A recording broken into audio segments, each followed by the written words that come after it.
ओम शांति। आज की 9 तारीख की मुरली। बाबा कहते, मीठे बच्चे, इस पुरानी दुनिया में और कोई भी आस न रख। भविष्य उच्च पद पाने के लिए सिर्फ नष्टो मोहा बनो। बाप को याद करो और पवित्र रहो।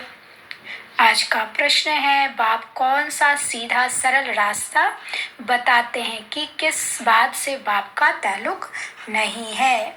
उत्तर, बाप बच्चों को शांति धाम सुख धाम चलने का सीधा साधा रास्ता बताते हैं।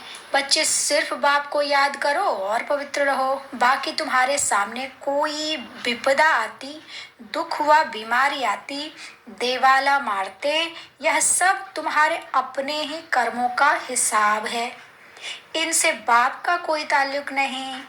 बाप युक्तियां बताते हैं। कर्म बंधन से छूटना हर एक बच्चे का काम है। बाबा क्या कह रहे, ऐसा नहीं है कि भक्ति में हिसाब किताब नहीं आता या ज्ञान में ही सिर्फ हिसाब किताब आता है। नहीं, ज्ञान में आता है, क्योंकि हम विकर्म विनाश करने की ओर ज्यादा ध्यान देते हैं। बाबा की याद जब करते हैं तो पवित्रता का सागर है वो। हमको जब हमसे कनेक्ट होते हैं, बाबा से हम उनसे कनेक्ट होते हैं, उनकी शक्तियों को लेते हैं, तो हमारी जो विकर्म है वो जलने लगते हैं। तो जलने लगते तो हमारे सामने आने लगते हैं बहुत प्रत्यक्ष रूप में। उसको हिसाब किताब चुकतू करने के लिए बाबा क्या कहते कि बाबा की याद में रह के जो हो रहा है उसको साक्षी होकर देखते रहो और उसमें खुश होना है कि हाँ चलो, मेरा हिसाब किताब था, कर्म भोग था, मेरा बोया हुआ था, उसको मुझे काटना है। तो काटने में इसके ऊपर अगर दोषारोपण करेंगे, इसकी वजह से ये हो गया, उसकी वजह से ये हो गया, या ज्ञान में चले भगवान ने ऐसा कर दिया, तो और बढ़ेगा, वो कम नहीं होगा। लेकिन ज्ञान समझ कर कि चलो जो है हिसाब किताब अभी कर लेंगे, तो अंतिम समय का जो कष्ट है, अंतिम समय का जो हिसाब किताब चुकतू करने का जो तरीका, वो बहुत कठिन होगा, बहुत दर्दनाक होगा। तो अभी कर लेना वो ज़्यादा अच्छा है, आसान भी है। तो बाबा की याद से करेंगे और जो हो रहा है उसमें खुश रहेंगे, तो वो धीरे धीरे क्या होगा, चुकतू भी होगा, और खुश रहकर और अच्छे कार्य करेंगे, पुण्य कर्म करेंगे, तो वो भी हल्का होता जाएगा पुण्य से। तो बाबा ये कह रहे हैं कि बाबा तरीके बताता है कर्म बंधन से छूटने का। ऐसा नहीं है कि उससे हम भक्ति में चले जाएंगे तो हमारा अच्छा हो जाएगा, नहीं हो सकता ऐसा। प्रश्न है दूसरा, कोई बच्चे किस एक कारण से सर्विस लायक नहीं बनते हैं? उत्तर, फैमिलियरिटी का हल्का नशा है, माया का अंदर कीड़ा लगा है, इस कारण सर्विस लायक नहीं बन सकते। क्या है फैमिलियरिटी? मेरे तेरे में घुसकर अंदर तक किसी को जानना, समझना, अपना करना, वो चीज बाबा कहता यहाँ ज्ञान में बिल्कुल भी नहीं चलेगा। बाबा हर समय बोलते ज्ञान की बातें करो, ज्ञान की बातें सुनो, और फालतू कोई बातों में नहीं जाना चाहिए। आज का गीत है, लौट गया गम का जमाना। ओम शांति। खुशी और गम अभी तो है रावण राज्य। मनुष्य तो जानते नहीं कि रावण राज्य किसको कहा जाता है। बाप आकर बच्चों को समझाते हैं कि गम कब होता और खुशी कब होती है। इस रावण राज्य में गम भी है तो खुशी भी है। अभी अभी खुशी, अभी अभी गम। बच्चा जन्मा तो खुशी, मर गया तो गम। सन्यासी भी कहते हैं यहाँ का सुख कागविष्टा के समान है, तो जरूर कहेंगे यह गम की दुनिया है। परंतु उन्हों को यह पता ही नहीं है कि सदा सुख जहाँ गम का नाम निशान भी ना हो वहाँ होती है सतयुग में। यह तुम बच्चे अभी जानते हो कि बरोबर अभी रात है, रात दुख की होती है। इसको रावण की रात कहा जाता है। रावण के आने से भक्ति आरंभ होती है, विकार आरंभ हो जाते हैं। अभी तुम बच्चे समझते हो कि हम सदा खुशी में रहने का अभी पुरुषार्थ कर रहे हैं। बाप समझा रहे हैं कि बच्चे भविष्य उच्च पद पाने का पुरुषार्थ करो और कोई भी आस नहीं रखनी है। बच्चों को तो यह पता ही नहीं है कि बेहद के बाप से क्या मिलता है। बाप ही आकर बताते हैं, दुनिया यह नहीं जानती कि परमात्मा से क्या मिलता है। समझते हैं दुख सुख वही देता है। बाप कहते हैं, मैं तो सदा सुख देता बाबा क्या कह रहे, तुम सिर्फ श्रीमत पर चलो, बाबा हमेशा सुख देता है, वो सुख देने ही आया है। मैं तो तुमको शांति धाम और सुख धाम का रास्ता बताने आया हूँ। उस रास्ते पर चलना तो तुम्हारा काम है। और क्या झंझट सामने आता है, झंझटों में तो सारी दुनिया है। बाप कहते हैं मैं तो सीधा साधा रास्ता बताता हूँ, वह तो बहुत सहज है। बाकी जो विपदाएं झंझट आते हैं, दुख आता है, बीमारी आदि होती है, देवाला मारते हैं, यह सब है तुम्हारे कर्मों का हिसाब किताब। सो हर एक को भोगना ही है, इनसे हमारा कोई ताल्लुक नहीं है। शिव बाबा कोई ताल्लुक नहीं है। इस समय भी कोई ऐसा पाप करते हैं तो दुख भोगना पड़ता है। मैं तो तुमको रास्ता बताने आया हूँ, मेरा फरमान है, मुझ बाप को याद करो, क्योंकि वापस जाना है। कहाँ जाना? अपने घर। बाकी लड़ाई झगड़े में तो सारी आयु गवाई। मैं तो सीधा रास्ता बताता हूँ कि मुझे याद करो और पवित्र रहो। कैसे रहो यह भी युक्ति बताते हैं, बाबा कह रहे हैं। बाकी माथा मारना, पुरुषार्थ करना तो तुम्हारा काम है। यह सब कर्म बंधन तो तुम बच्चों का है। बाप कहते हैं गृहस्थ व्यवहार में रह, पवित्र रहना है। बाप जानते हैं स्त्री का पति में, बच्चों में बहुत मोह रहता है, उनसे छुटकारा पाना है, नष्टो मोहा बनना है। यह तो बच्चों का काम है। बाबा क्या कह रहे हैं, बाबा युक्ति बताते चलना तो बच्चों का काम है। नष्टो मोहा कैसे बनेंगे? जितना हम बाबा को सौंपेंगे हर चीज। बाबा हर आत्मा आपकी संतान है, उसका अच्छा बुरा बाबा ज्यादा जानता है, हम थोड़ी सा जानते हैं। तो वो हम अपनी सारी जिम्मेदारी निभाएं जरूर, लेकिन उसमें फंसे नहीं। अच्छा हो तो भी बाबा की मर्जी, बुरा हो तो भी बाबा की मर्जी। सबका अपना अपना कर्म का हिसाब किताब है। तो हमारी मर्जी से तो नहीं होगा, और बाबा की मर्जी से जो होगा उसी में उसका कल्याण है। तो ये जितना मन को समझाते जाएंगे, अपने आप को जितना समझाएंगे, उतना हम नष्टो मोहा होंगे। हर हाल में खुश रहने की जो आदत है, जो हमको कला सीखनी है, वो हमको नष्टो मोहा भी बनाएगी, और उसी में सबका कल्याण भी होना है। बाप तो सिर्फ दो बातें कहते, अगर पूरा वर्षा लेना है तो एक पवित्र जरूर बनना है, और दूसरा योग में रहना है। कोई बात में तुमसे अगर कोई लड़ते हैं तो यह हुआ तुम्हारा कर्मों का हिसाब किताब। बाकी तुम पवित्र रहो, उसके लिए गवर्नमेंट भी रोक नहीं सकती।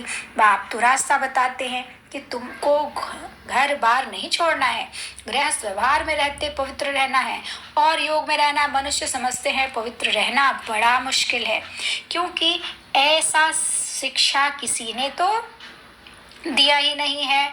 भले कितने भी ब्रह्मचारी रहते हैं, परंतु यहाँ तो कायदा है गृहस्थ व्यवहार में रहकर पवित्र रहना। कुंवारी तो पवित्र ही है, उसके लिए तो बहुत सहज है, पवित्र ही रहो। गृहस्थ में न जाओ, इसमें सिर्फ हिम्मत चाहिए। तुम कह सकती हो कि हम भारत को स्वर्ग बनाने के लिए पवित्र रहना चाहते हैं, इसमें भारत का ही कल्याण है। पवित्रता का वर्षा हमको मिल जाएगा। यह है वर्षा लेने की बात। सतयुग में थी ही पवित्र दुनिया। संगम पर जो पवित्र बनते हैं वही पवित्र दुनिया के मालिक बनेंगे। इसमें सारी दुनिया का तो प्रश्न नहीं है कि सब कैसे पवित्र बनेंगे। अभी सबकी कयामत का समय है। अब सभी को हिसाब किताब चुकतू कर वापस जाना है। सब तो आकर ज्ञान नहीं लेंगे, जो सहज राजयोग सीखेंगे वह वर्षा पाएंगे। सारी दुनिया तो क्या, सारा भारत ही यह ज्ञान सुन धारण नहीं कर सकता है। बाकी कोई झगड़ा है वह तो तुम बच्चों को मिटाना है योग बल से। मार उन्हों को खानी पड़ती है जिन्हों का कुछ ममत्व है, नष्टो मोहा नहीं बने हैं, वह ताकत नहीं है बाप के पास। समाचार आया कि एक गोपिका ने बहुत आंसू बहाए, परंतु रोने से क्या होगा। बाप ने युक्तियां तो बहुत बताई हैं। बाबा कहते पति मारता है या घर में बहुत लड़ाई झगड़ा होता है तो वो तो हमारे हिसाब किताब उसको मुझे ही सुलटाना होगा। पति से या तो कहो कि मुझे पवित्र रहना है और मैं ये सब कुछ करते हुए पवित्र रहना चाहती हूँ, नहीं तो मार खाती रहो, सहन करती रहो। लेकिन उसका भी युक्ति है, कोई भी चीज़ छोड़ना नहीं है, और मार भी है तो उसको समझा कर रोकना है। उल्टी हरकतें नहीं करनी है। पति को बोलो हम पवित्र रहना चाहते हैं और बाकी सब सर्विस करने के लिए तैयार है। युक्ति से अपने को छुड़ा सकती हैं, परंतु पहले अपनी दिल का ममत्व तो टूटना चाहिए। माताओं का पति और बच्चों में बहुत मोह होता है, फिर कहती हैं कोई छुड़ावे, परंतु इसमें चिल्लाने व रोने की कोई दरकार नहीं है। यह समझ की बात है। बाबा क्या कह रहे हैं? यह समझ की बात है। बच्चे फर्स्ट क्लास हैं, बाबा तो कहते हैं गृहस्थ व्यवहार में रह पवित्र रहकर दिखाओ। गृहस्थ व्यवहार में रहकर फिर पवित्र रहना है, तो इसके लिए क्या चाहिए? हिम्मत चाहिए। हिम्मत से बाबा कहते सारे झंझट झमेले छूट जाएंगे। ममत्व को छोड़ दो तो वह अवस्था नहीं रहती। इसलिए बाप कहते पहले नष्टो मोहा हो जाओ, बाकी सिर्फ कर्म कूटते रहेंगे तो बाप क्या करेंगे? सबके लिए रास्ता एक ही है, पवित्र जरूर बनना है।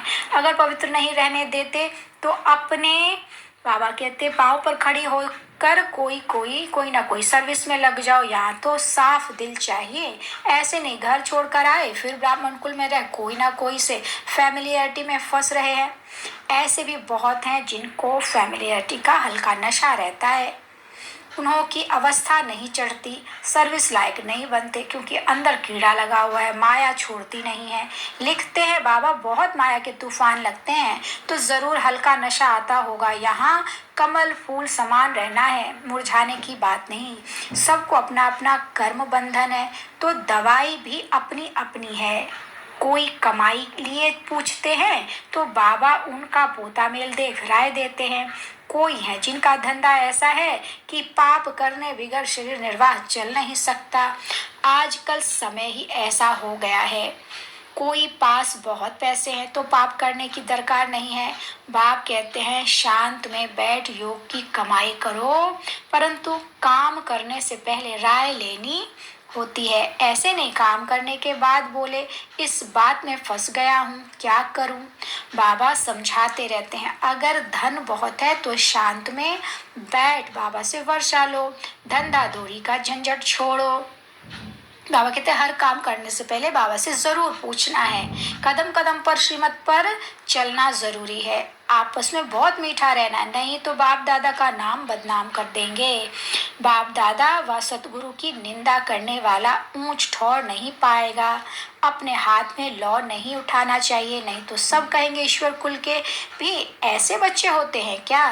बाप कहते हैं किसी को दुख मत दो, सवेरे उठ बाप को याद करो। बाबा आप कितने मीठे हो, आप हमको राजाओं का राजा स्वर्ग का मालिक बनाते हो।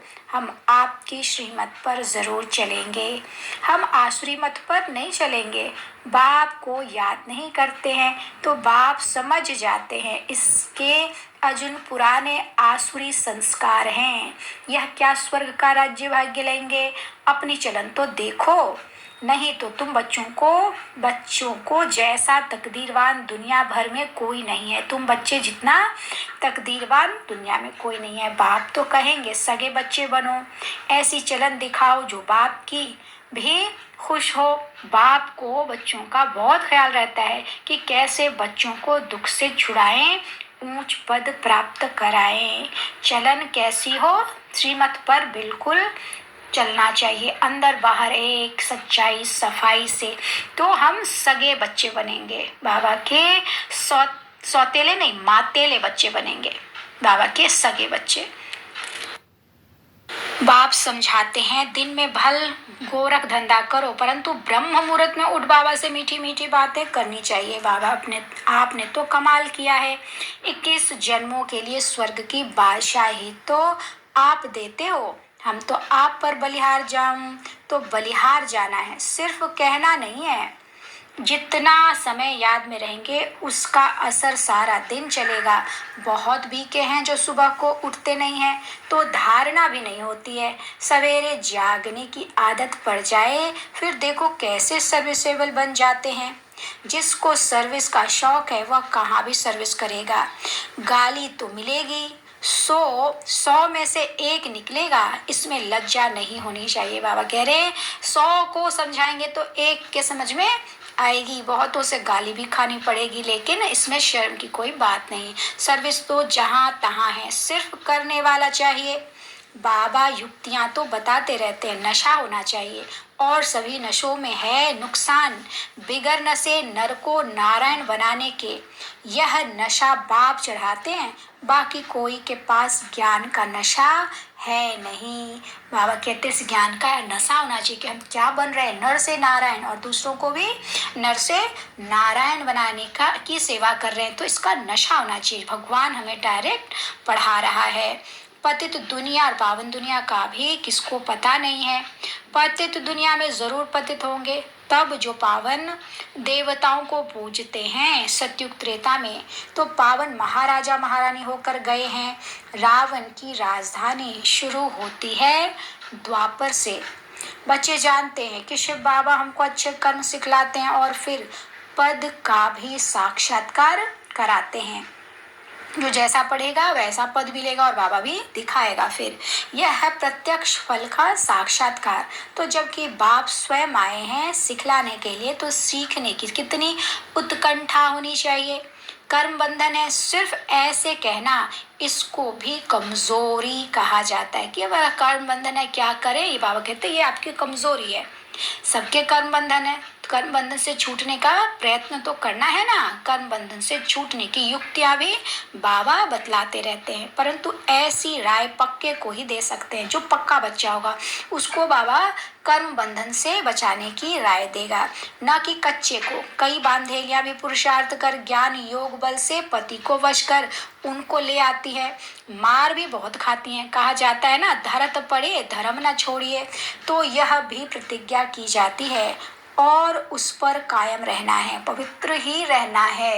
यही हमारा सबसे बड़ा मदद होगा। बाबा को अमल करना चाहिए। माया बड़ी प्रबल है, उन पर विजय पानी है। पूरा पुरुषार्थ करना, ऐसे नहीं कि स्वर्ग में क्या पद पाएंगे, नहीं, पुरुषार्थ ऊंच बनने का करना चाहिए। अच्छा मीठे मीठे सिकिलदे बच्चों प्रति माता पिता बाप दादा का याद प्यार और गुड मॉर्निंग। रूहानी बाप की रूहानी बच्चों को नमस्ते। हम रूहानी बच्चों की रूहानी बाप दादा को याद प्यार गुड मॉर्निंग और नमस्ते बाबा, नमस्ते। शुक्रिया बाबा, शुक्रिया। धारणा के लिए मुख्य सार है, पहला, अपने हाथ में लौ नहीं उठाना है, आपस में बहुत बहुत मीठा रहना है, किसी को भी दुख नहीं देना है। ब्रह्म मुहूर्त में उठ बाप से मीठी मीठी बातें करनी है। दूसरा, सेकंड में नष्टो मोहा बनना है, पवित्र रहने की युक्ति निकालनी है, हिम्मत रखनी है, ज्ञान योग बल से हिसाब किताब चुकतू करने हैं। आज का वरदान है, सेवा के क्षेत्र में स्व सेवा और सर्व की सेवा का बैलेंस रखने वाले माया जीत भव। सेवा के क्षेत्र में स्व सेवा, पहले अपनी सेवा, अपनी कमी कमजोरी दूर करेंगे तो हम दूसरों की सेवा कर पाएंगे।